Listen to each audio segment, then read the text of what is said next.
scrub.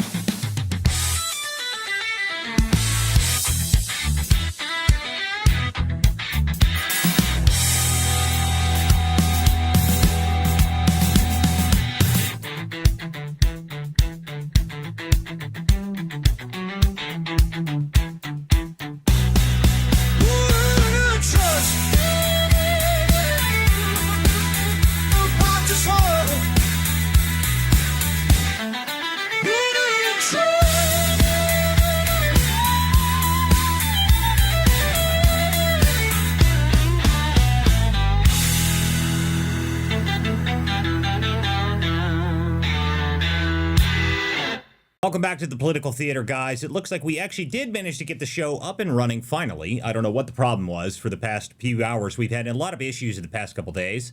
And finally, we got it actually running here on X. For some reason, spaces were down or something along those lines for the past couple hours.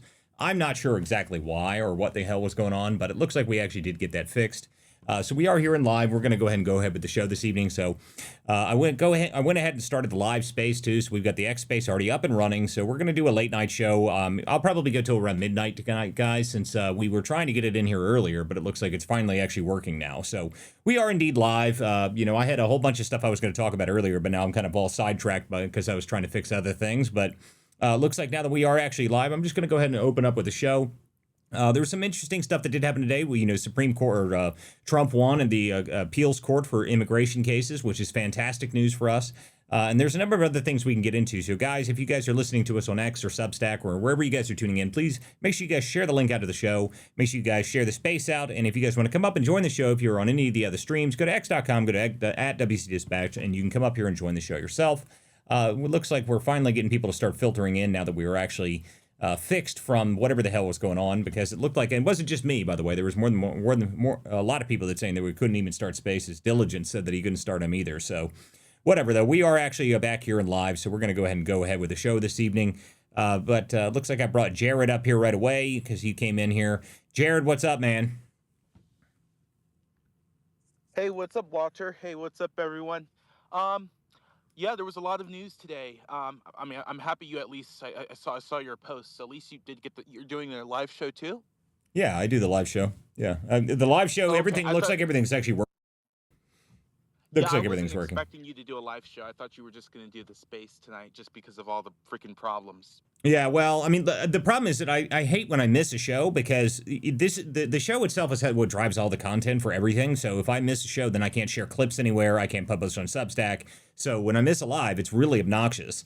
So if I do spaces, I mean, I'll usually take the audio out, and I take the audio out and stick them on my website and whatnot. But we're going to do the live anyway, so I'm going to have both up and running. So guys, if you want to come up here and join the show, you're more than welcome to do so. I do want to talk about this First Circuit grant, the court that's granting the administrative stay over this third world country removals, which I think is fantastic. So I think this is probably one of the best things we've had so far. Looks like this is actually going to be, I don't understand why we were keeping third worlders here in the first place. I don't really understand why we did it anyway. But it looks like, yes, hi, Cheryl. Hi, guys. Yeah, sorry we've had issues for the past 2 days. I mean, the other part of this is why I was annoyed, is because last night I had internet problems. So I couldn't even come on last night. And then I come in tonight and I was like, all right, let's go ahead and start the show. And then it's like, nope, spaces are down. Wonderful. But whatever, we're here. So anyway, yeah, I do want to talk about this court decision, though, because I think this is great. I also want to talk about the fact that Mamdani, our favorite communist mayor from New York City, he made sure that the day after there was the terrorist attack in New York City, he made sure to post a video of him having dinner with Mahoud Khalil, which I just think is just perfect. Beautiful. I mean, of course he does. Why wouldn't he? I mean, why wouldn't we have Mamdani out there with Khalil? Why wouldn't he immediately do that?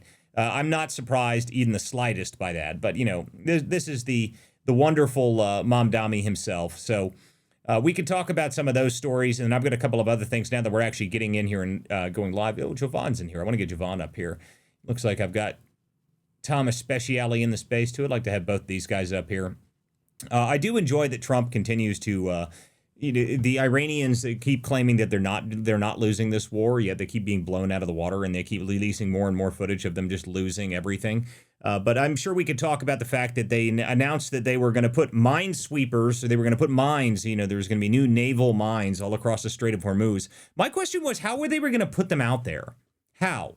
What boats were you going to deliver the mines in? Are you going to bring them out there in rubber dinghies? I mean, I don't understand. You don't have any ships left. So how exactly were you going to put ships? How are you going to put more mines out in Hormuz with no ships? I'm not really sure how you would do that, but you know, I don't know. I guess we could talk about that. I saw someone who put out a minesweeper game earlier today that was the Strait of Hormuz. I thought that was very funny.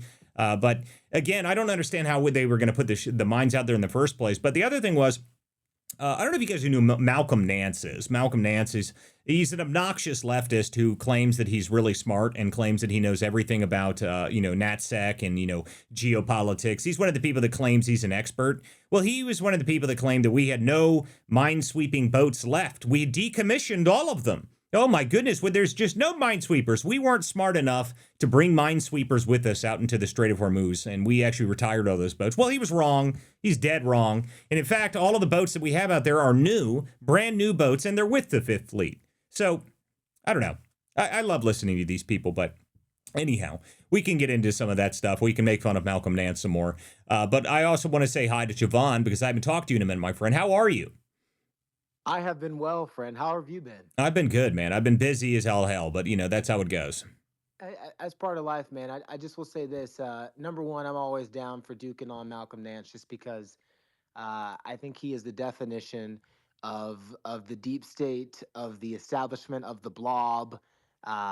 Everything that you can think that's wrong about DC, Malcolm Nance figures out a way to become part of it. But in all seriousness, just with everything going on in the world, man, I think I am incredibly proud of my nation. I am incredibly proud of my brothers and sisters in arms.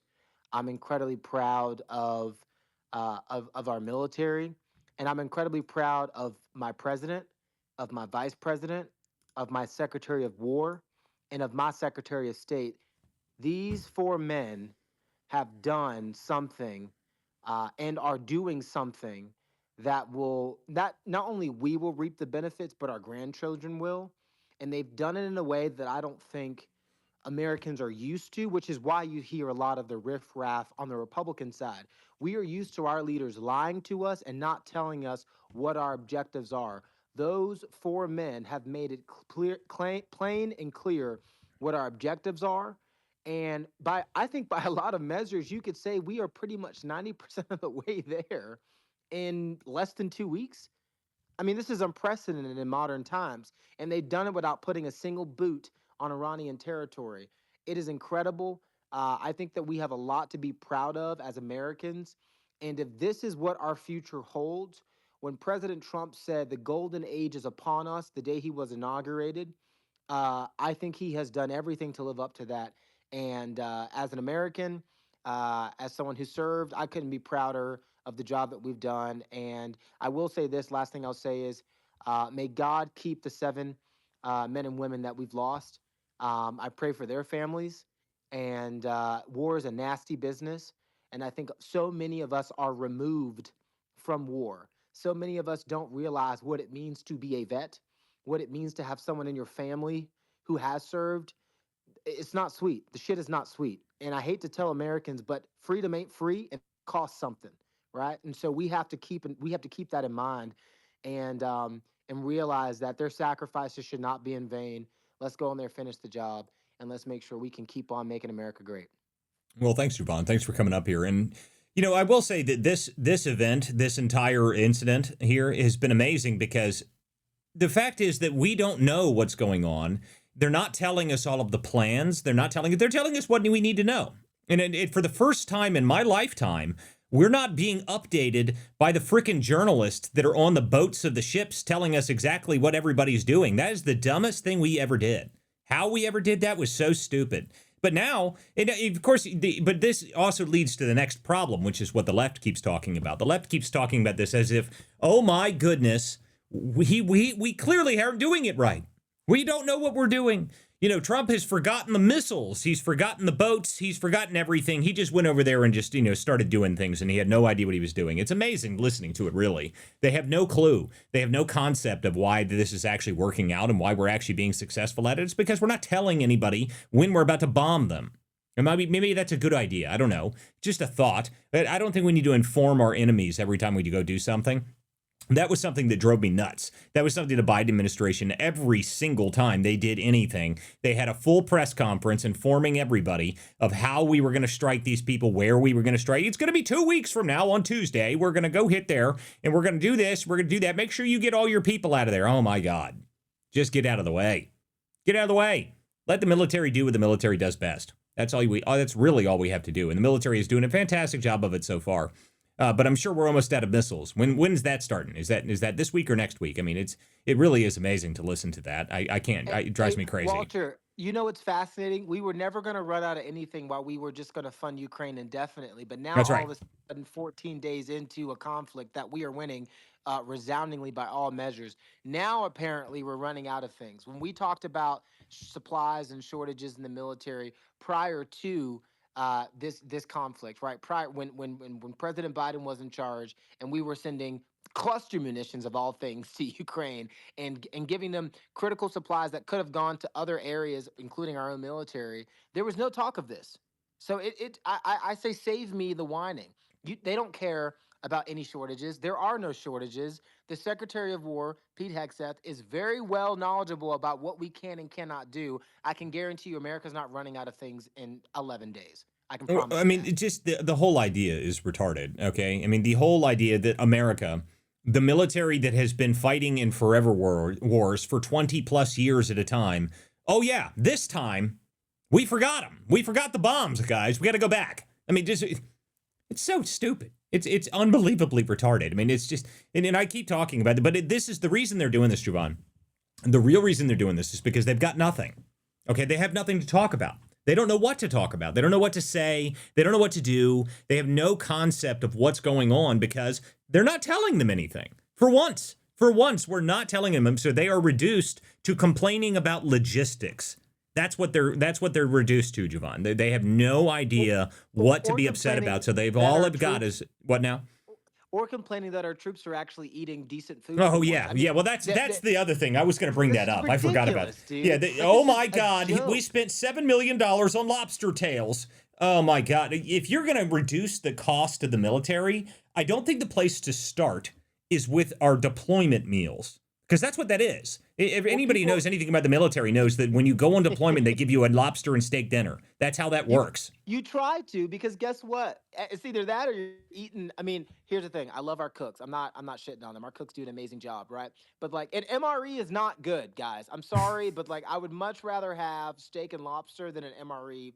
Yes. 9 days, nine times out of 10. I'm sorry to tell you, the guys can at least get something good, at least, while they're stuck in a hellhole that you would never dream of being in. Well, I think we need to change the way that everything works. I think that if you're on food stamps, you should only be able to get MREs. I think that's the way that should go. I think we would dramatically reduce the amount of people on food stamps overnight if we did that. I think you would see a 98% drop off on food stamps if you switched it to MREs only. I think that would just be brilliant. I think that's the best way that we could solve this problem. It would save us billions of dollars every year. I do find the other part of this great, because there's another aspect of this, right? About them talking about the food for the troops. They are complaining as if this is where we should be focused for waste, fraud, and abuse. The military does have lots of waste in it. I'm sure it does. Old contracts, the Pentagon itself has been a disaster zone for many, many years. But the one thing I will say is, if you're going to really go after something, the military is one of the few institutions in our country that actually still works really, really well. And that's been proven, I don't know, every single time we need it. I think that there's other things we could focus on for waste, fraud, and abuse, like the billions of dollars going to random things all across the country. I mean, for me, guys, I do so many fraud investigations and looking into like government fraud and waste and everything else. The idea that we need to worry about $7 million in lobster tails is hysterical. Okay, I think the Bureau of Labor probably spent more than that on furniture during COVID when no one was in the office building. Okay, I've got a document that talks about the let's see here, $6 billion we spent on laundry detergent during COVID while no one was there, while no one was wearing uniforms. What were we using it for? But no, no, no, no. What are you talking about? That's government money, man. You got to spend that shit. You can't keep it. What? It's not theirs. They don't care. Anyhow, okay. I want to get over here to Thomas. What's up, Thomas? Well, it's good to talk to you. So many things, just even in the last couple minutes. Javon, I'm still serving in the Army Reserves, almost 30, coming up on 36 years, all the way back to 1987. I agree with you completely. I cannot imagine, like right now, this is the proudest moment that I've ever had in the military. Even like the fall of the Soviet Union, the ball sack it took to basically strike the Iranian regime that has been literally the source of all terror in the Middle East and globally for all these years. And Trump says it's time to stop messing around with these guys. We're talking about an absolute decapitation of the Iranian radical terrorist military. We're not hearing about them striking the actual Artesh, the army of Iran. I know that this is a nuance that a lot of Americans won't understand, but the IRGC are the zealots of that. Their whole responsibility is to protect the regime. They're all zealots. Whereas the Artesh is their tanks, their artillery. We're not striking any of that. We're striking their power projection capability, their missiles, their drone capability.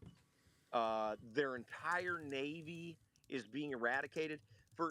So I worked the Iran war plan from 2010 to 2000 about 2016 at the Defense Intelligence Agency. That's what I did. I was a principal military planner on the intel side for this war plan. And back in 2013, I proposed that we didn't need to put boots on the ground. We just needed to castrate the regime. And that's ultimately what is happening right now. They are castrating the Iranian regime. They are killing the entire leadership, all of the IRGC leadership. They're destroying all of the missile launchers. So really all the mines was always a big uh, threat stream. Was the mining boats, the fast attack boats they had, and the submarines. All of that has been destroyed. The Iranian regime is not in charge of the straits. Right now, the only concern is it's a conflict region. And so a lot of the commercial shipping is still hesitant to leave to traverse the straits until the conflict ends. But I believe that the Straits of Hormuz are, for all intents and purposes, are open. Trump has offered to give insurance, which I'm not an economic. I mean, I am an economics guy, but I'm not an oil guy. And I listened to a guy the other day on one of these spaces, and he was saying that that a lot of the Iranian oil was already put on ships and is already out at sea.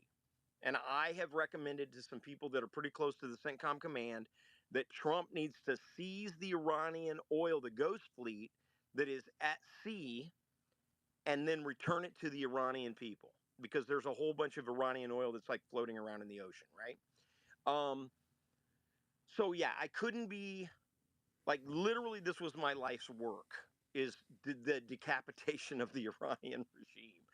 So I couldn't be happier with any of than I am right now in the last 12 days. This is like nothing we have seen in world history where the US has gone in and essentially just annihilated the Iranian threat network. Now, here's this is the last thing that I'll say, and then I'll land here. But I do want to talk to Walt about what's going on with my defamation case and this new law that's going on with regard to the insurrection on January 6th. I want to talk to you about this. But here's the thing: once the Iranian regime is decapitated, that will free up Lebanon and Israel to deal with Lebanese Hezbollah, which they're already doing. It will free up the Saudis and the Yemeni government to deal with the Houthis. And it will allow us to deal with Palestinian Islamic Jihad and all these other organizations that were essentially supported by the Ayatollahs in Iran, this radical Shia death cult. Um, and so once Iran is dealt with, I think you're going to see. This is just my, you know, I've been looking at Iran since the Beirut bombing when I was a kid. At the Beirut bombing at the embassy and the seizing of the embassy, I'm sorry, the Beirut bombing of the Marine barracks and the seizure of the U.S. embassy in Tehran. So that's how long I have been watching Iran. They have been a thorn in the side of the world since the beginning. And that is ending under Trump. It's ending. And all of the threat network is also going to be eradicated. It's going to take us a little bit more time to do that, but they're not as big a threat. Bottom line is, this is something I believe that only Donald Trump could have done. Only Donald Trump could have done this, because he's not beholden to the military industrial complex. He's not beholden to the Republican Party or the Democrat Party. He is doing what is in the best interest of humanity and the truth, and ultimately to the American people. So, And so I want to get onto this here. So I just wanted to pull this up here because just on that same note here, Trump says this is something that just came out from CBS News just a few minutes ago, actually. Barry Weiss just shared it. She said that she had an interview. There was an interview with Trump where he's saying that the Strait of Hormuz is nearly complete and he's thinking about taking over the Strait of Hormuz, which I think is great. I mean, I think that the United States taking over the Strait of Hormuz would be fantastic. I think that's worth doing. If the United States got a hold of the Strait of Hormuz, which I don't think people realize how much oil actually goes through there. I think it is a massive amount of oil. Let me tell you what that means. For the last 47 years, the Iranian regime has been able to control, essentially through threat of violence, the flow of oil to the rest of the world. If the U.S.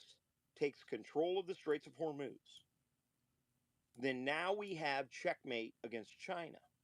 Because China, between Venezuela and China, and we may have mentioned this the other day on your space, between the loss of Venezuela as an oil supplier for China, and the loss of Iran as an oil supplier for China, you now have a chokehold on the Chinese economy. So if the Chinese don't play right, then the rest of the world can suffocate their economy. That has never in modern history, in 47 years, and so let's put that in a little bit of perspective.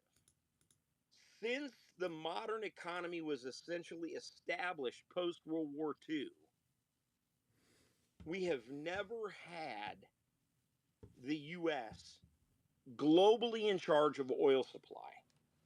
Between Venezuela, us as a primary supplier of oil to the world, the situation with Russia and the pipelines out of Russia, and the Straits of Hormuz, you could see the longest epoch of prosperity globally secured by the United States government, because the U.S.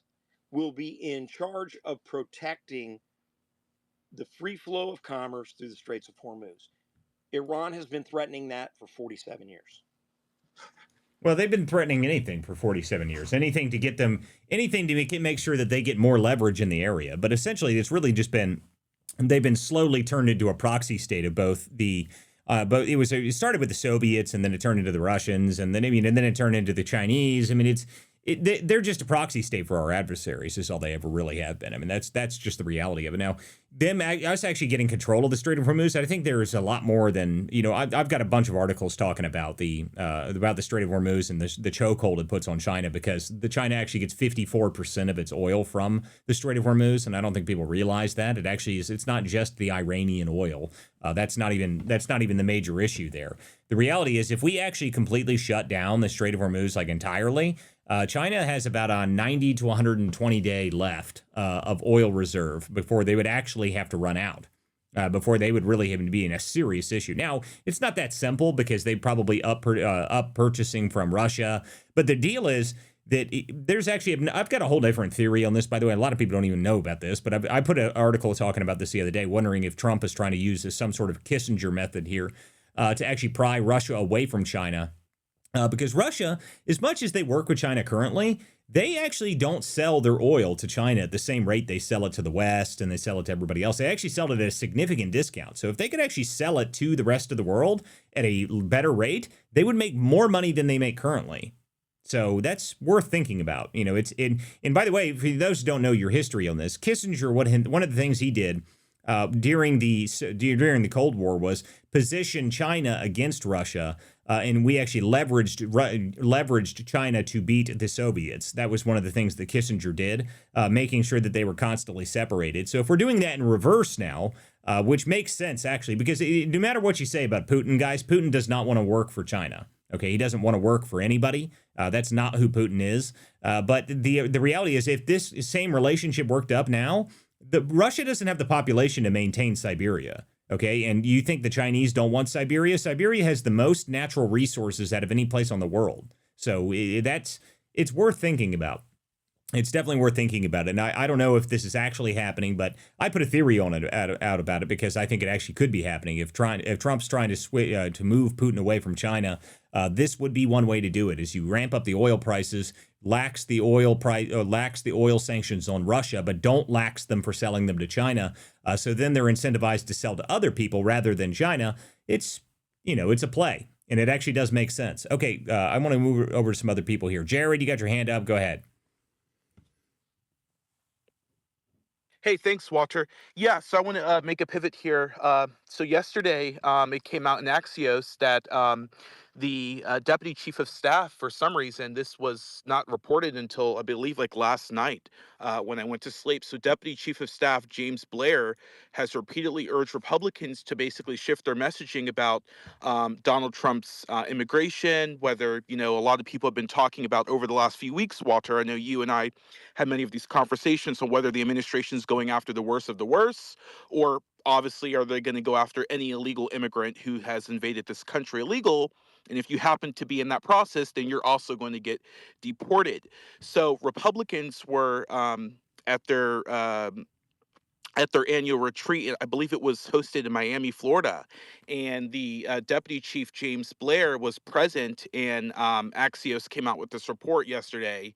So I think this just shows that the administration is moving from the worst of the worst. I think that report yesterday, not a non-story. I think that's the just 100% confidence that. Whereas, the administration has been saying that they want to get, 1 million, Tom Homan, Kristi Noem, who's obviously no longer at DHS, they want to get 1 million, not self-deported, 1 million mass deportations, out of our country. They've only gotten 650,000, which I think is a lot, but still, what do you make of that, guys? The shift between the worst of the worst and going after, illegal immigrants. I don't What do know you how make of that, much Walter? I don't know how much stock I put in it, because as far as I can tell, and this is what my statement has been the entire time, okay? Guys, anybody who thinks that we're going to get 10 million people out of this country by forced deportations, you're nuts. Okay, it's never going to happen. All right, it's not possible. What they can do, and what they have done very effectively, is what I call goblin posting. Okay, they just post constantly about how if you're here illegally, a guy could fly through your room in a helicopter, pull you out of your room, and throw you into a snake pit. I mean, that's the correct way to deal with this, because then people self-deport. Okay, what we really want, what I would love to see by the end of this term, is about 8 to 10 million self-deportations. That would be the best possible result of this term of Trump. Well, maybe we'll get a third term, but I keep talking about what term we're in. But the reality is, if we got 10 million self-deportations, that would be the best thing that could possibly happen. We're not going to get everybody out, guys. Okay, it's not going to happen. All right, that's never going to happen. But if you get out a significant portion and reduce the incentives so that it is not easy to stay here, then that's the best possible result we can get. That's what we want. I mean, people don't realize this, but I mean, anybody who's been to my show and listened to me talk for a long time may have heard me tell this story about the fact that we've had 50 million illegals here for years. And the reality is that we had 23 to 28 million illegals in the country in 2003. Okay, no one talks about it. And if you go look at the official stats, they're like, oh, there's like 16, there's like 18, there's like, oh, no, there's 20. They're lying, okay? Okay, just so you guys have a reference here, my family built the immigration system, okay? The modern immigration filing system was built by my father. He built it, every single step of it, okay? Not just some of it. He wired every single service industry. He wired every single service center. He stood up the entire green card facility, okay? If there's anybody that knows the actual immigration numbers, it was the internal numbers that an INS actually talked about 20 years ago, okay? They actually knew them. All right, they knew that they were trying to figure out how many illegals were in the country in 2003, 2004, and this is during Bush's term. They were trying to come up with a new secure visa, a new secure work visa, and they had to come up with the numbers. The numbers they came up with in that era was between 23 and 28 million. 2003, people. 2003. So anybody who tells you that there's only 11 million illegals here, they're just wrong.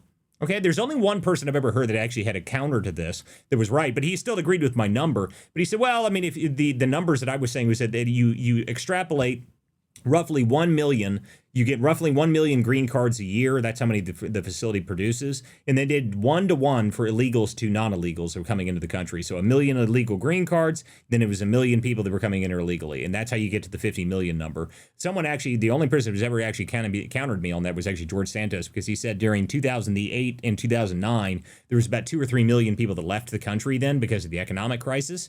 But I didn't realize that. But that doesn't matter, because even if you take those numbers out, Biden's numbers, no one has any idea how many they are. No one has any idea how many people Biden let in here. They've got no clue. Okay, I mean, there's the numbers that I've seen for people saying Biden, the numbers that Biden let in here is between 11 and 22 million. No one has any idea what it is, really. So, I mean, I think that was the most efficient method of bringing people into the country as they possibly could get. It was a machine, essentially. Anyway, but going back to your point, Jared, about whether or not they're shifting on that, I don't think they're shifting on that, okay? I think this has been pretty much the same concept the entire time, is that the intention is make sure that it is uncomfortable to be here as an illegal so that you self-deport.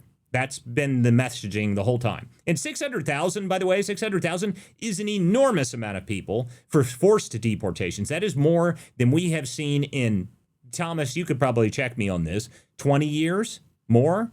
I mean, from interior deportations, because Obama lied. Obama changed it so that it was all turnaways at the border were actually considered deportations. Anybody who tells you that Obama was the deporter in chief is lying to you, okay?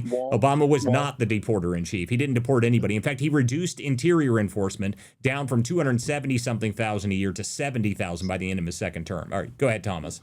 Well, I think that the calculus also needs to include how many we perpetually prevent from coming across the border going forward.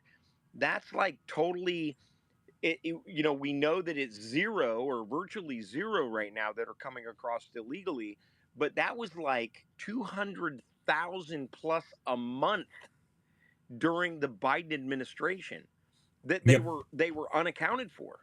200,000 a month was the estimation for 4 years during the Biden administration.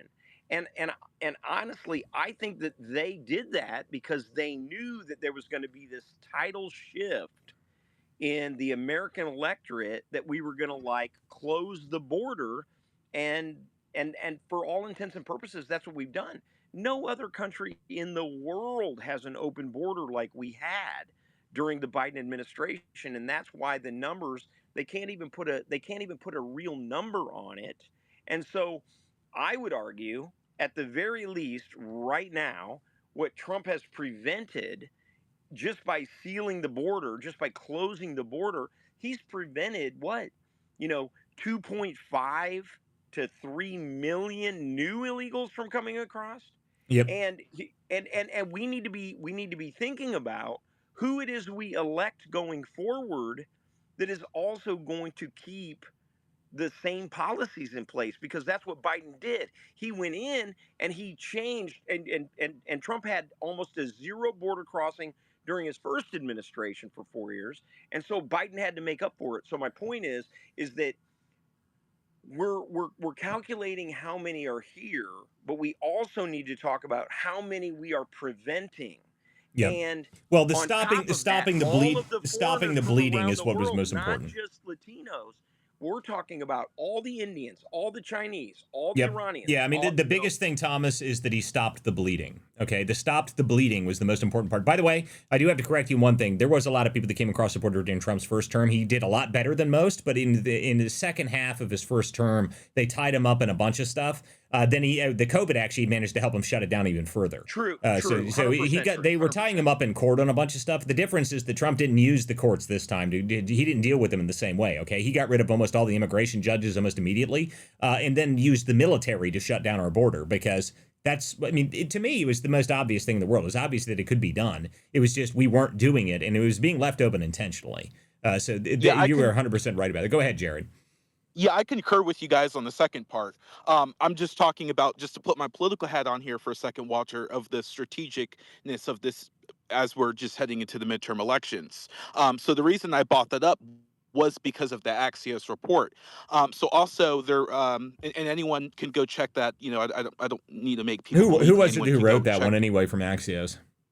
I'm not sure the reporter. It was a direct quote. And then the person came out after and confirmed it. Even more noticeable, guys, was Speaker Mike Johnson yesterday. So he was asked about the report. You can't make this up, Walter. And he even said, "quote we've got a little hiccup with some of the Hispanic and Latino voters for certain, because of the immigration enforcement was viewed to be overzealous." Let me read that again. We've got a little Yeah, hiccups with listen, some of you the don't need to read it again. yeah. I understand the concept here. Okay, I Sure. get it. I understand what we're talking about here.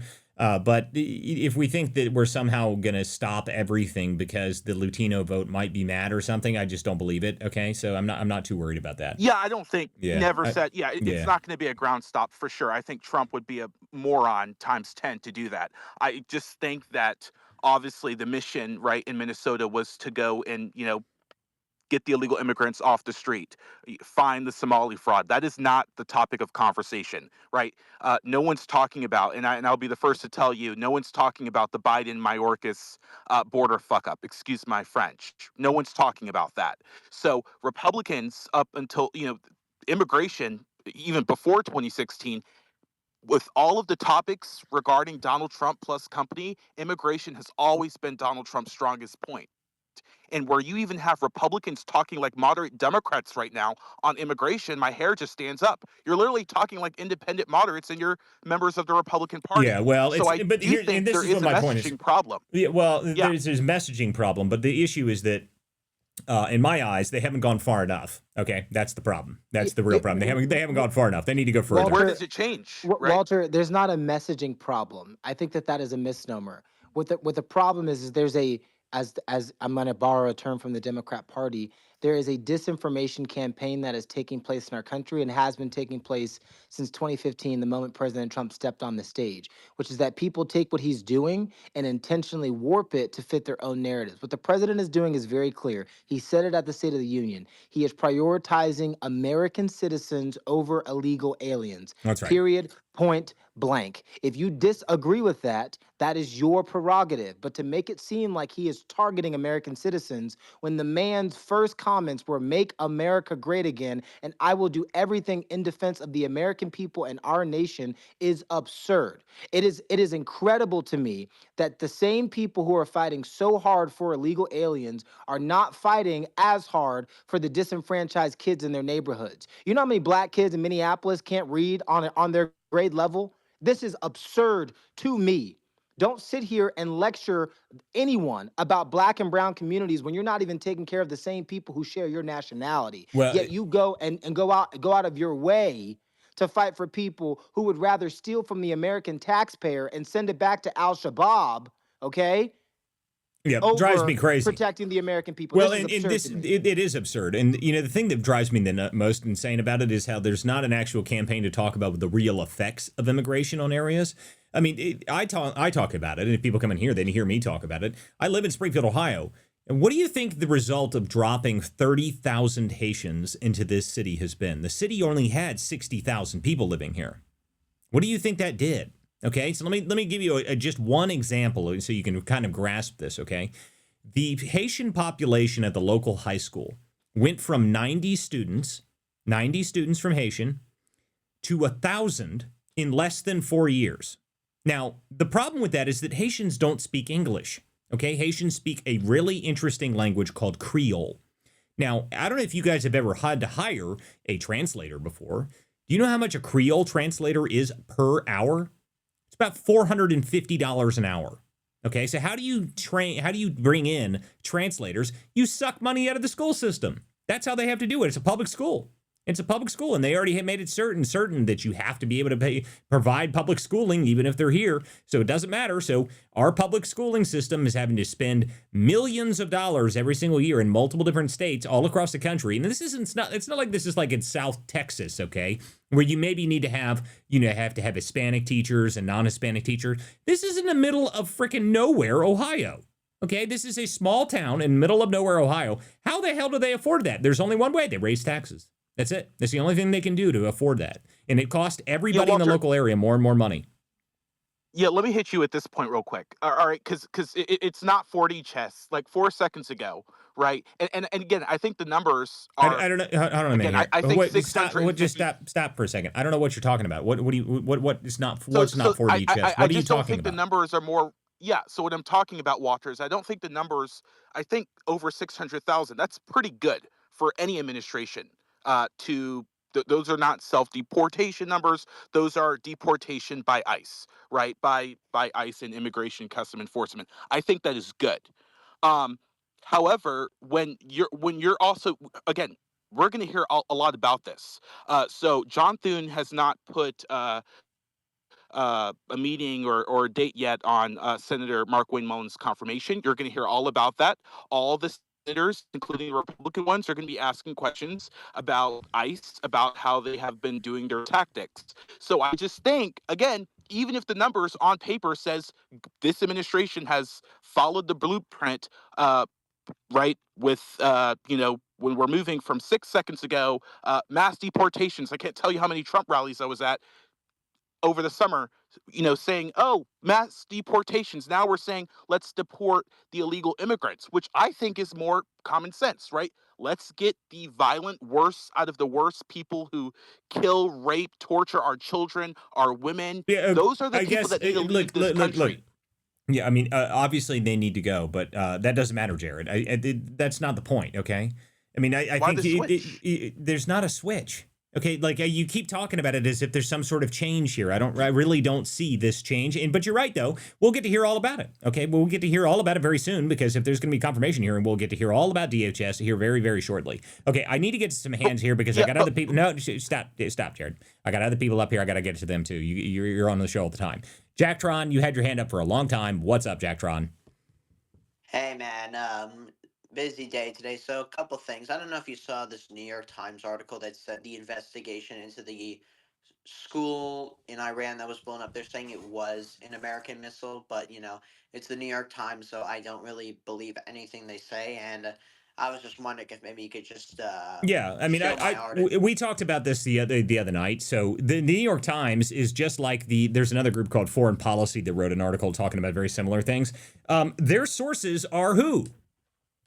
Seriously, who's giving them this information? The only sources that have anything about this, by the way, are the Iranians. That's it. It's the only people that have any information on this. So it's not like we've got people on the ground there doing investigations at the bombed place in Iran. It's not like the New York Times has reporters in Iran currently on the ground. If they do, I might have to ask them some questions, but they don't, okay? They don't have any information, okay? The best person to go look at for this stuff is go look at Matt Tardio's stuff. Matt Tardio is a very good analyst. He's a military guy. He's actually even former Green Beret. He knows what he's talking about, okay? Go read and listen to Matt Tardio's stuff because he's been talking about this and saying that, look, the missile isn't even right. The fins are in the wrong spot. It's not a tomahawk. Further, he also said he found somebody here recently that actually said that they were talking about how they were intending to make that school martyrs from the beginning, which is, that's not uncommon for these people. But anyway, so yeah, I don't buy anything that the New York Times sells. These are the same by the way, just to give you some reference again about how credible the former newspaper, the New York Times, is. Remember that they ran the headline the day after the guy threw a bomb in New York City? The headline the day of was, "Man throws jar of smoking metal and fuses into crowd." Yeah, that's it. Now, I've never heard that description before. It's usually called bomb. It's like explosive thrown. No, it's smoking jar of metal and fuses. IED. Yeah, well, listen, this is what they said, okay? And the better part about it is there's another headline that came out afterwards, and they said, man accused of throwing bomb. And the photo they use, he's literally holding a bomb like a Looney Tunes cartoon. It's literally smoking. I mean, it's amazing that this is what they run. I mean, I don't know how again, I've talked about this 100 times. New York Times is only in business because of Wordle. If they didn't have Wordle, no one would use them and no one would actually care about them. I think they actually got a significant boost in business when the Wall Street Journal decided they were going to become a fake newspaper as well, because everyone's like, well, why do we need two newspapers? We don't need to subscribe to two of them fake one. And the New York Times has better font and Wordle, so I'll just subscribe to New York Times and not use the Wall Street Journal anymore. Okay, I got to go over to some other people here. Let's see here. Blue Ninja, you came up here and you put your hand up. What's up? Buddy, there's a lot of disinformation. You nailed it on the coffin. There's so much disinformation going on. There's a lot of information going on. We're trying to get our states back. There's a lot of sleeper cells. We got a lot of cartels going on. We got a lot of this and that. A lot of people are digging in this and that. But at the end of the day is we have to dig together. We have to figure out how do we go from here and there? Because look at Iran. There's a lot of disinformation on that. Look at Israel. There's so much disinformation. But the thing of it is it comes down to money and it comes down to our states. So, buddy, how do we get our states back? I mean, we got the midterms coming up. Well, so you have two kind of, I don't know. The question is, how do we get our states back? I'm not really sure I understand the question here. But the other part of that would be the disinformation problem.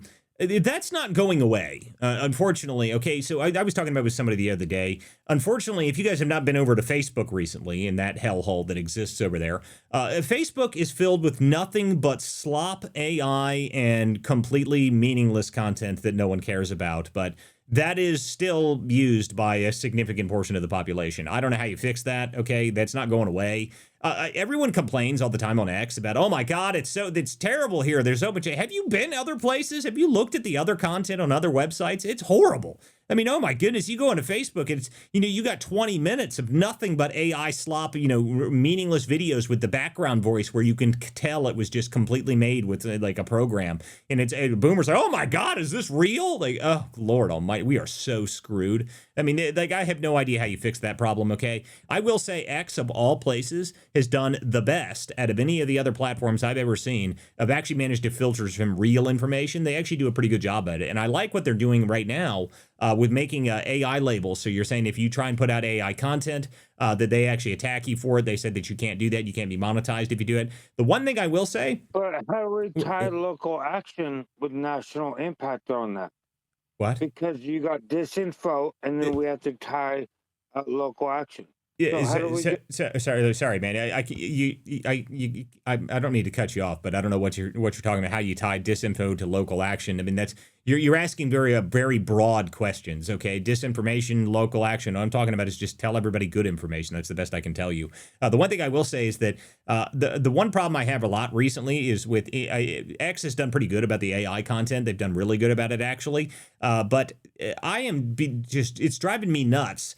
The people that put out the extremely long posts that are clearly written by AI, anybody who uses AI on like a regular basis for anything, you can see it in like 1 second. It's not this, it's this. Let me tell you all about this. And it's not that, but this and that and not that. I mean, it's just, I don't know where people, like, does anybody actually read that and go, oh, that was brilliant? Like, oh, man, I feel bad for you. Okay, I got to get over here to 10th Mountain Think Tank. What's up, buddy? Hey Walter, yeah, I saw your space. I had to jump on because I was watching popping my head into the legacy media today, and all I could think about was the Democrat slogan, "Never let a good crisis go to waste," most famously said by Hillary Clinton in 2009. And so, here it is. We're looking at the partial government shutdown that severely impacted, DHS, ICE, Coast Guard, FEMA, TSA, U.S. Customs, you name it. And then, we get all these airports across America in gridlock because of the TSA issue. And, it was interesting because I wrote this uh, before the drones were reported that might attack, California, the Iranian drones. And here it is. I'm just laughing, because, you know, everything that I'm looking at, it's a deep state false flag, because somehow the stars have magically aligned where, our guard is down because of the Democrats, doing this partial government shutdown. And now we're getting threats of Iranian sleeper cells all of a sudden. And then now California is going to be attacked. I mean, it's just too convenient. But I wanted to see what your thoughts on it We were. had Well, sleeper cells. I didn't hear what, about that yet. hold on a minute here. So, one, every time I hear about the people talking about the Iranian drones, I always think back. Do you guys remember right before Trump took over, that December, there was the report of, oh my God, the drones are everywhere in the United States. They're everywhere. They're flying over New Jersey. They're all over the place. And then there was that moronic, what was that guy's name? That moronic congressman who went out there and was like, there's an Iranian mothership off the coast of New Jersey flying drones across the United States. I was like, oh my God, these people. The Iranian drone ship was off the coast of New Jersey, and we just let it. Our Air Force somehow didn't pick up on it, and we just let them fly over the place. The greatest part about that was when Trump came into office. I don't know if you guys remember this. It was the first or second press conference Caroline Leavitt did. She came out and she said, by the way, I have an update for you on the drones. The drones had FFA clearance. And that was it. That's all she said. That was it. All of it. It was less than 10 seconds. That's all she said. That was the end of that entire conversation. So listening to these people talk about the drone threat in the United States, guys, the mainland, the United States. Now, the idea that we could have sleeper cells here, it could be a real threat. But again, my comment, and I talked about this the other night. In fact, I think it's still pinned to my current profile. My comment is, if a country is aggressive with us enough to have sleeper cells, kill more of them. That's my response. More. Kill more. Blow up more of their shit. All right. That is the last thing I want to hear is someone say, what do we do? Like, oh, we got to stop fighting them because they got sleeper cells here. What? It doesn't make any sense. Kill more. Like, if there's any country that has a sleeper cell here, one, I don't like the one thing I think is very strange what Trump has said. He's like, we've got our eye on them. Like, what do you mean we got our eye on them? Like, we actually know that they're here and we're kill them. What are you doing? Like, I don't understand. But that's got to be something else. I mean, that's just Trump talking. So I don't quite understand that entire concept. What? I can speak to that a little bit. I think, the reality is that there are Iranian IRGC operatives in the United States. We know who they are, probably 99% of them. And they are watching them because they want to make sure they're going to watch them and see who they're communicating with, what are their plans. This is a big responsibility for the FBI on their counterintelligence division, on their counterintelligence bureau. So yeah, there are going to be Iranians, but there are also Russians. There's Israelis. There's probably North Koreans that have gotten into the United States that are working on behalf of their foreign government, and the vast majority of them are probably identified. So when we say that there are sleeper cells, here's the thing that I would suggest to everybody. This happened with the fall of the Soviet Union. When the Soviet Union collapsed and the Soviet government collapsed, imagine yourself as a Russian working for a government that no longer exists, that maybe has a small business, a job, a couple of kids, or whatever. Okay. When their government collapses or is dismembered, destroyed, whatever, in all likelihood, they become a pretty lawful citizen in the United States because they're no longer fighting for anybody abroad once Right. the regime is eliminated. Well, that's And possible. I so, mean, what's the so name of that? I'm There's a great all TV show. There's a great TV show that was about this, right? I think it's called and the. it's true, Yeah, Walter. It's true. yeah. It is absolutely true. So the only thing I would say to this is that the ones that pose an actual threat are probably being monitored. Um, I've worked very closely with the FBI on these kinds of issues. We're monitoring all these people. So I would not be surprised. I would not be surprised if we don't see apprehensions and thwarted terrorist attacks in the United States over the next 6 months to 12 months because of people that are loyal to the regime trying to do something. But these are not uh, these are not threats that are actually military threats. They're terror threats, but they were on those guys long before this happened. Well, and this is And something so, I brought up. I brought this up the other day. There's the other thing that people forget about is that you notice that Trump, all of the really, really intense immigration actions all happened before we did the strike on Iran. Do you think that's a coincidence, guys? Just a question. I mean, if there was really important people that we needed to round up, do you think it was just a coincidence that we were just happened to do some of the largest immigration raids in the middle of public all over the country for 6 to 8 months prior to? Not a coincidence at all, guys. Not a coincidence at all. Okay, I got to keep moving here. Darth Kirby, what's up, buddy? Hey, I was kind of partially going to address what someone else was saying about, how to take back the country or whatever, take back the local stuff. And that was a very extremely broad question. But the first thing that popped to my mind when I heard that was we kind of are already making progress on the information sphere, like things like news and all that. So the thing that popped into my mind was the education sphere. We're taking that sphere of influence back as well, gradually and slowly but surely. But that seems to be the major battleground if you're going to talk about taking back, I guess you could say, the future of the nation or the future of your local area.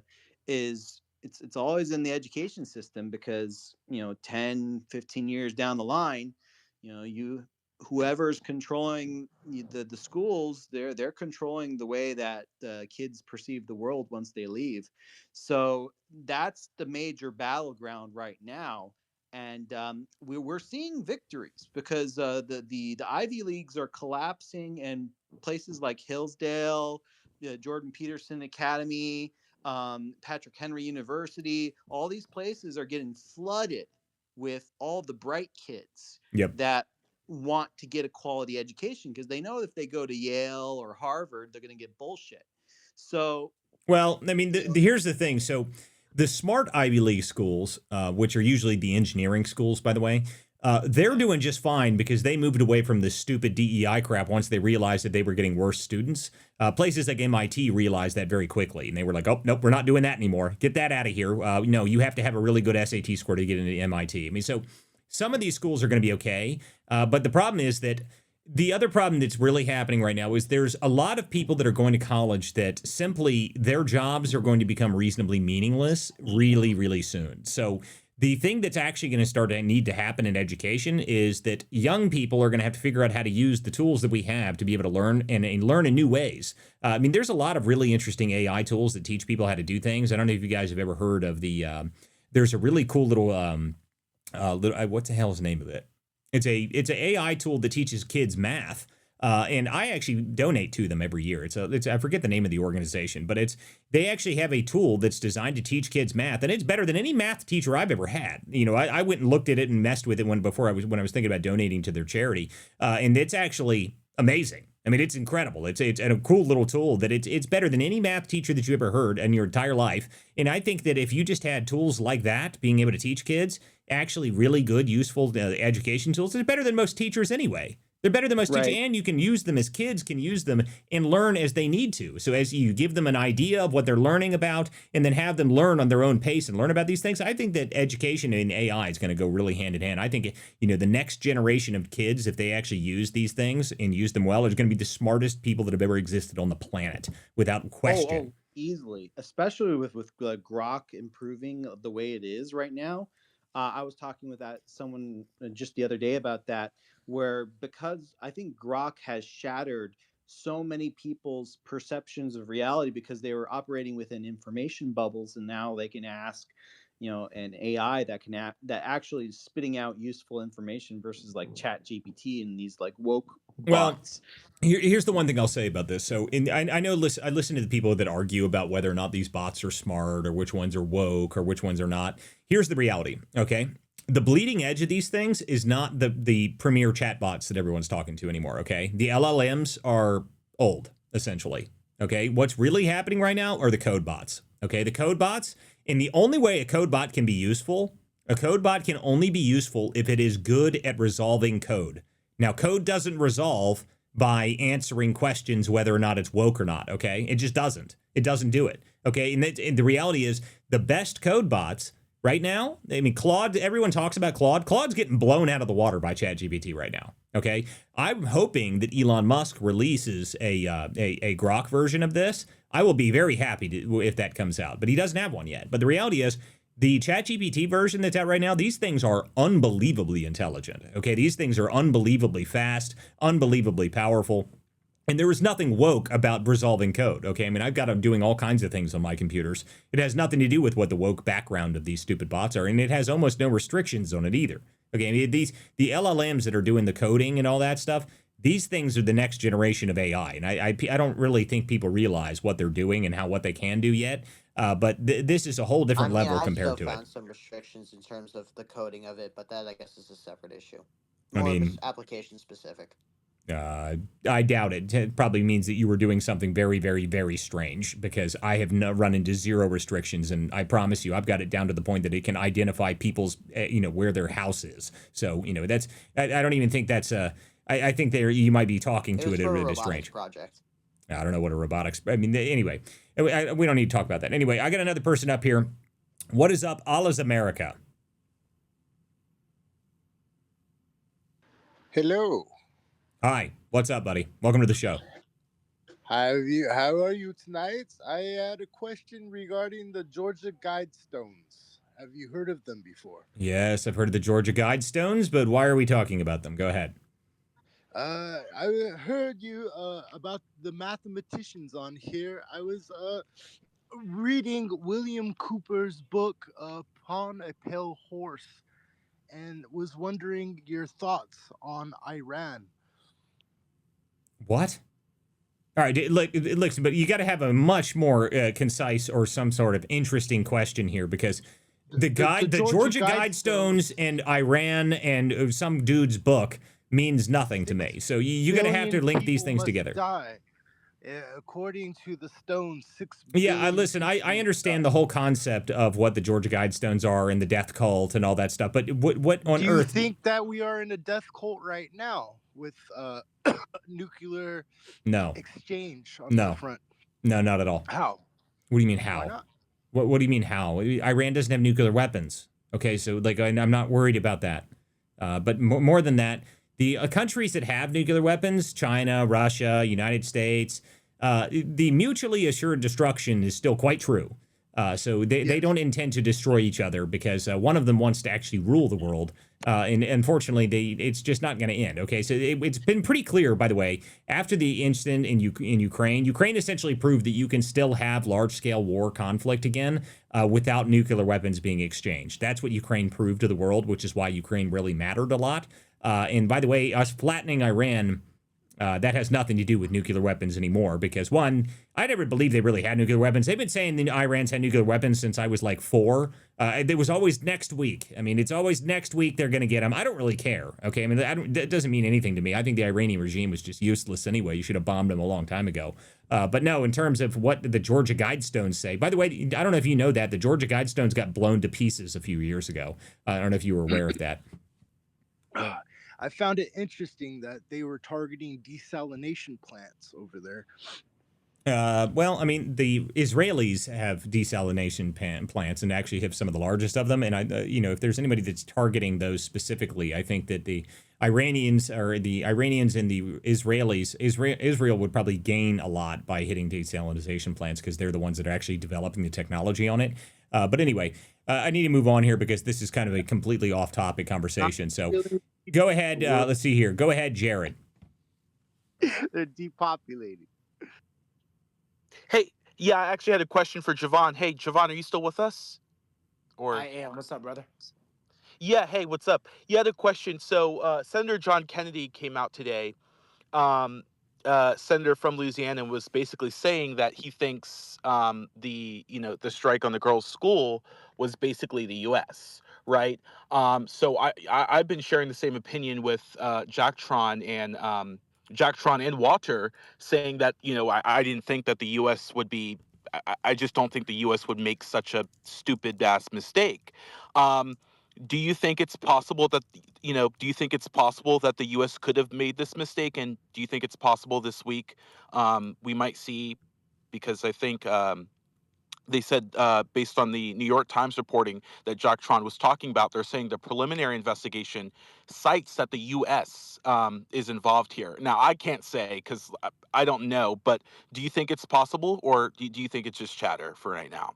Yeah, so let me just kind of give you a quick. So in war, pretty much anything's possible, right? So like Sure. the idea that like, do I think it's possible? Sure, it's possible for a lot of things. It's also possible that Iran would also target their own schools for a propaganda campaign. I mean, they've proven they're willing to do pretty much anything. But the fact of the matter remains, what people need to understand about our men and women in uniform is we are the most honorable fighting force to ever exist on planet Earth. We restrain ourselves in many instances through things called ROEs. Those are rules of engagement, Jared.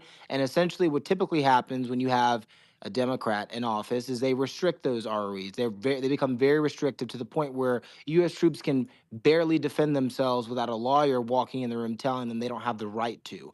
And so, what you have under this administration, I think it's pretty clear, is that we don't fight to look good. We fight to win.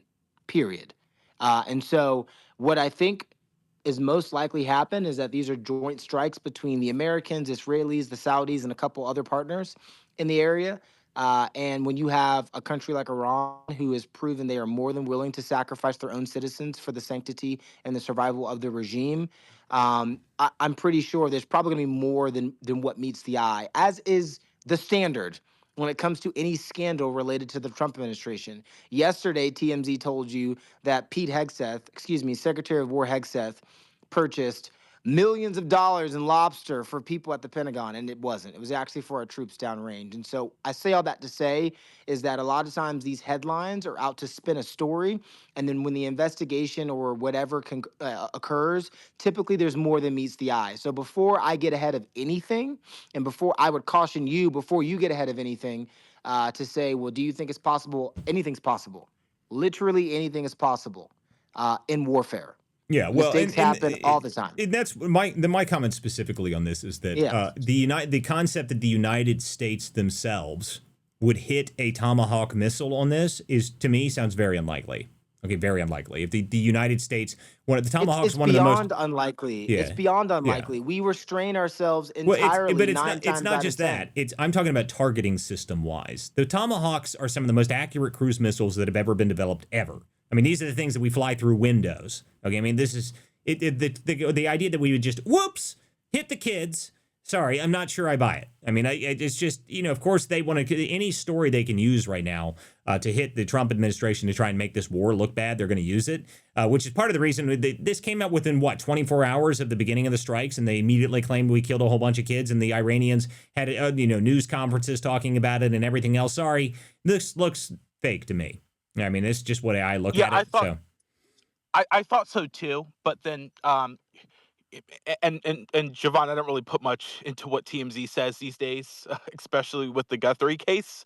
Um, Oh yeah, That whatever happened to yeah. Guthrie? Where's she at? Is she still alive? Does anyone I know. care at all? Does anyone care at all about Nancy? Is Nancy just I dead and no know, one right? cares anymore? What about JLR? That poor bastard said he was going to stay out there till he figured it all out. Is he still there? I feel bad for I think JLR. he's I think he's still there. Oh Savannah God. Guthrie's walking Oh man, I'm 30 so Rock, sorry. 30 Rock in New York City, going to the Today Show. So that case is crazy, guys. But yeah, I don't really put much into what TMZ says, but I do think, New York Times and Washington Post, obviously they're going to try to play semantics here, but they still have a very high. Uh, they're not. I don't think they would just say that the U.S. Oh yeah, they that would, that dude. a Yeah, preliminary Yeah, well, investigation listen to me. that the U.S. You've That's a got a high bar. yeah. Listen to me. You think much higher of this organization than I do. Okay, I've been watching the New York Times lie about quite literally everything for years. Jared, I know you probably never listened to him, but Rush Limbaugh used to have a fantastic quote when he was talking about the New York Times. Whenever the New York Times would actually do decent reporting, he would call it a spontaneous act of journalism. That's what he would refer to the New York Times with, because their acts of journalism are very rare, but randomly they will actually have a good piece of journalism. And I think the last one that ever came out from the New York Times in terms of real journalism was in November of 2023 when they released the Neville Singham report.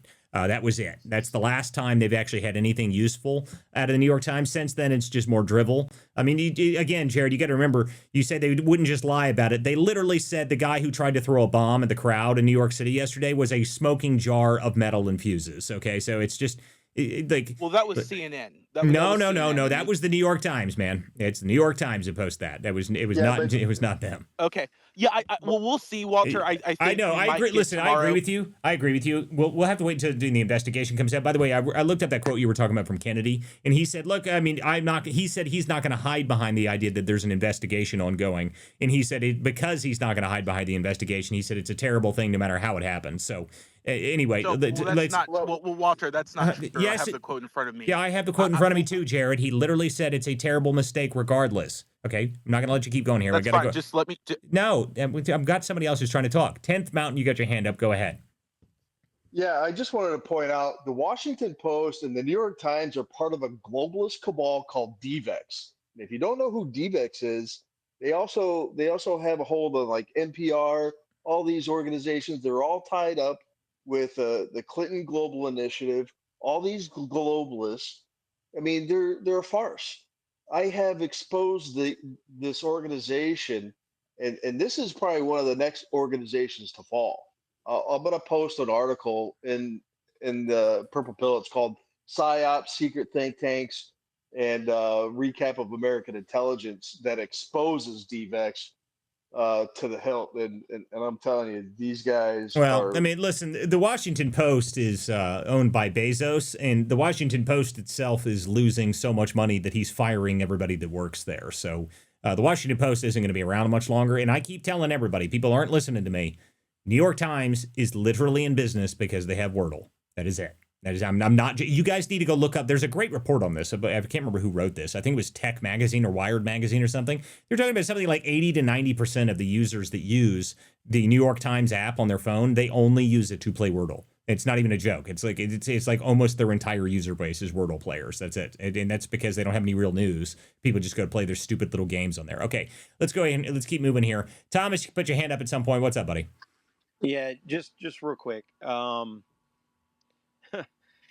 If people haven't realized yet that these totalitarian, bloodthirsty regimes aren't willing to bury their military capabilities directly under their own children to protect them, and ultimately to then sacrifice them on the altar of propaganda, you're being foolish. Okay, it would not surprise me one bit at all, as somebody who has studied this radical Islamic regime for years. They literally will hide behind innocent people, their military capability. It breaks my heart. It does. Okay, it breaks my heart that potentially some children died in Iran. But the bottom line is people need to understand the depth of depravity of these people that they will literally hide behind civilians in order to carry out their military objectives. There is not one, I promise you, there is not one military establishment that would be targetable that is literally co located with a child daycare center in the United States on purpose to use the death of children as a propaganda weapon. And they are preying on the leftist media's vulnerability to this type of a weapon, and propaganda is a weapon. So not only would they be potentially likely to blow up their own children, I mean, these are the same people that tie IEDs to children and send them at US troops in Afghanistan and Iraq and in Syria. And so and so what that should say, what that should convey to you is that the people we are fighting are that evil, that they are willing to do that to their own children to preserve the regime, that they will hide behind their own innocence in order to protect the regime. And that is a fact. So it's not it's a level of depravity that I just can't express enough, that there would never be. And I want to associate myself with what Javon said a minute ago. We know where all these targets are. We have been studying these targets for decades. We know when they're building an underground facility. We know when they're hiding their missiles. We know where their enriched uranium is. We know where all this is.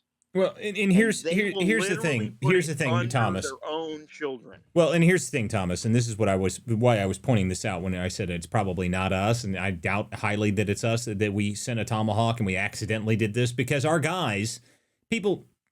Okay, there was a great press conference that was held after the previous Iran strike. Okay, I recommend everyone go watch it.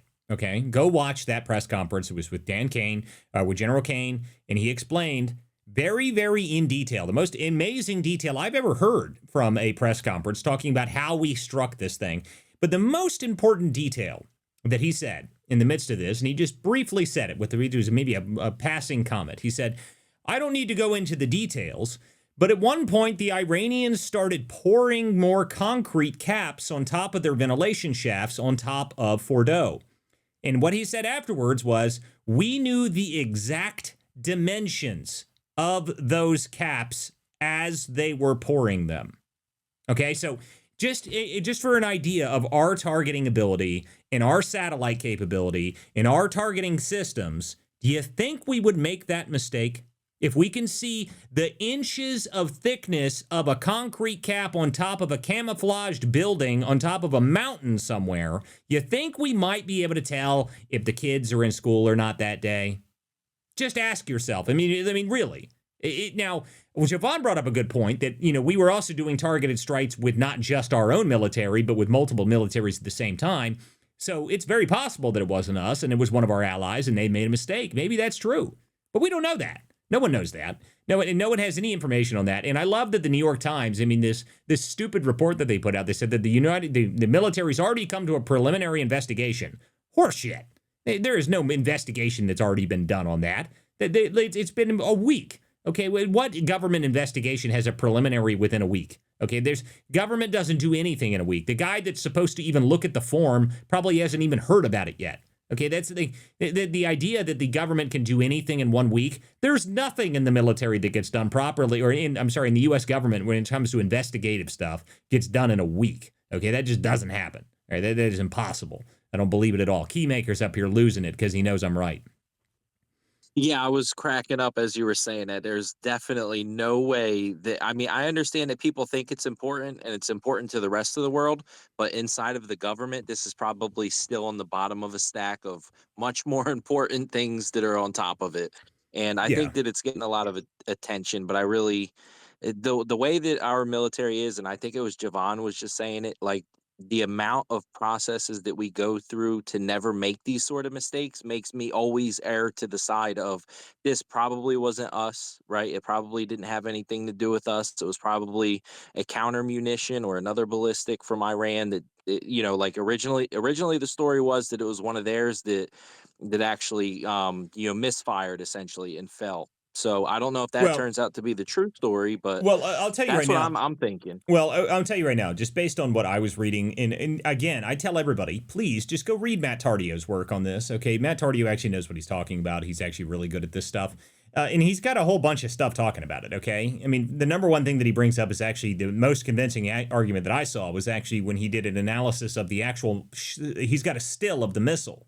Okay, he's got a still of the missile from a video that apparently has been going around somewhere showing the missile hitting, and he's showing that essentially it's not the same length and shape of a Tomahawk missile. Okay, the fins are in the wrong spot, the missile itself, and he also was in here yesterday talking about explosives, saying that the explosives themselves, that the explosion itself, it wasn't the same color that our explosions use because the oxidizers were too low. So listen, there will be an investigation on this. And I'll tell you right now, if this was one of our targets and we were going to hit it, there's a freaking satellite image video of this happening. Okay, so it's not like we accidentally we know exactly what this was. Okay, so if this was us, we know about it, and there's some video talking about it, and they're doing an analysis on it to see if it was one of our people or not. Okay, but you're not going to hear about that till long after this conflict's over. Okay, there's no way it's going to come out in the midst of this. Oh yeah, last week while we're still killing their Khomeinis and they're in the middle of taking out more Ayatollahs, which,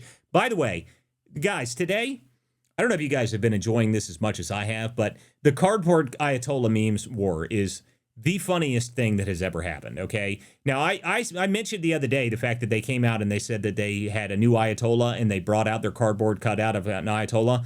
I did not realize how funny it actually looked until I saw the video of them break. I mean, it's like something out of South Park. I mean, it's unbelievable. Hey, Walt, that alone should tell the American people and the world how effective the U.S. military is, that they couldn't bring this guy into that space to accept the supreme leadership of Iran, that they had to bring in a picture of the guy because they knew that if they brought that guy straight into that room, we would have struck him. Yeah, but it's not just a picture, though. The cardboard cutout is much funnier, dude. The cardboard cutout is hysterical, but the cardboard cutout, I love it, though, because the other day, guys, I was telling everybody that we were running out of Ayatollah. Like, that's a real problem. We're running low on Ayatollah.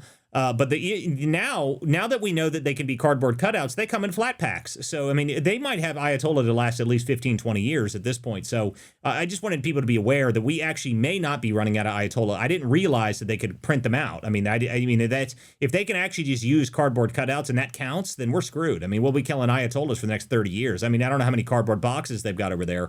But I mean, does Amazon deliver to Tehran? I mean, then maybe they can keep delivering them that way. I mean, I saw someone earlier said that they don't know what to do because 5 Ayatollahs were delivered to their door with a stack of Amazon packages. So, I don't know. But I just thought that was the meme wars on this has just been unbelievable. But I do enjoy that they keep claiming that, they're going to do everything, that everything's happening, that oil is going to soon hit $200 a barrel.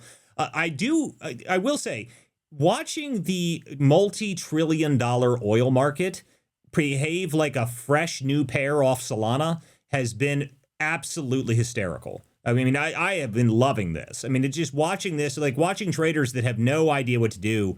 There's a great video, if you guys have ever seen it before. There's a guy that is like, the unpredictability where he goes to put on his backpack and then he throws it around. He goes to tie his shoe, but he pulls his phone out. I mean, it's a great video, and that's the market right now. These people have no idea what to do about it. It's very entertaining to watch. But in terms of whether or not the Iranians have the ability to raise the price of oil to $200 a barrel, I don't think so. Okay, I mean, you've got no navy what are you going to use? I mean, how are you going to do it? I mean, I guess I just don't get what are you going to, how are you going to deliver the mines to the middle of the Strait of Hormuz in rubber dinghies? I mean, who's going to bring them out there? I don't understand how that's going to happen at all. So anyhow, guys, yes, Jacktron, go ahead.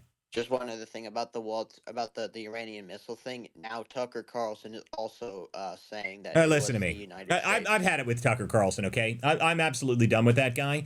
The other day he had some random dude on there and he was sitting there talking to him about unconditional surrender, and they talked about it for 20 minutes about unconditional surrender. By the way, the only reason they were talking about unconditional surrender is because the president of the United States specifically said the words unconditional surrender. He said it specifically, so that's the reason they were bringing it up. But then Tucker just started to go on and on about how unconditional surrender means that you can rape your wives and daughters.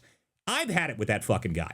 I've had it with Tucker. I can't, I generally haven't paid any attention to that jackass in about a year because he's very obnoxious and he's very disingenuous most of the time when he talks. But after that, I've had it with this guy. I can't, no, I've got to end for the tonight, guys. Yeah, I've got to end for the tonight, guys. Sorry.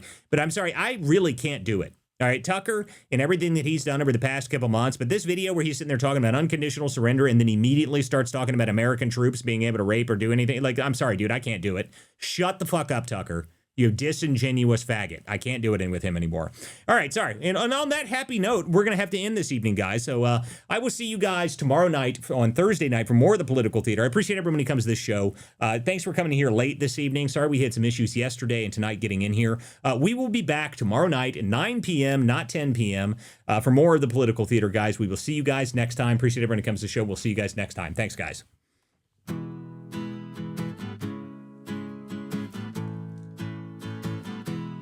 Some folks are born with a liberty spark. Their hearts beat red, white, and blue.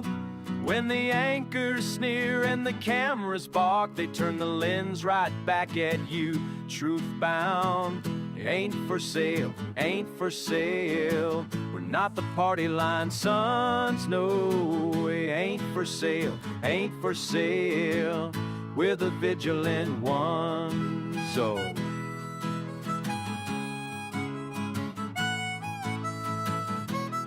Some folks inherit silk-lined halls, spend our sweat while preaching share. But when the tax man wraps his knuckles raw, their mansions suddenly look bare, impaired.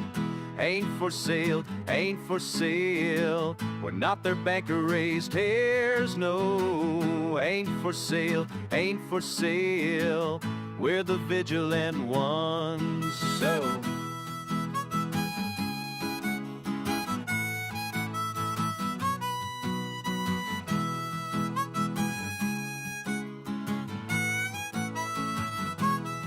Yes, some paint stars on press room lies and send the common men to toil. Ask them, how much truth will you trade tonight? They mutter, more noise, more noise, more noise. Ain't for sale, ain't for sale. Not the theater's pawns, friend. It ain't for sale, ain't for sale. We're America's steadfast one. No, we won't be spun.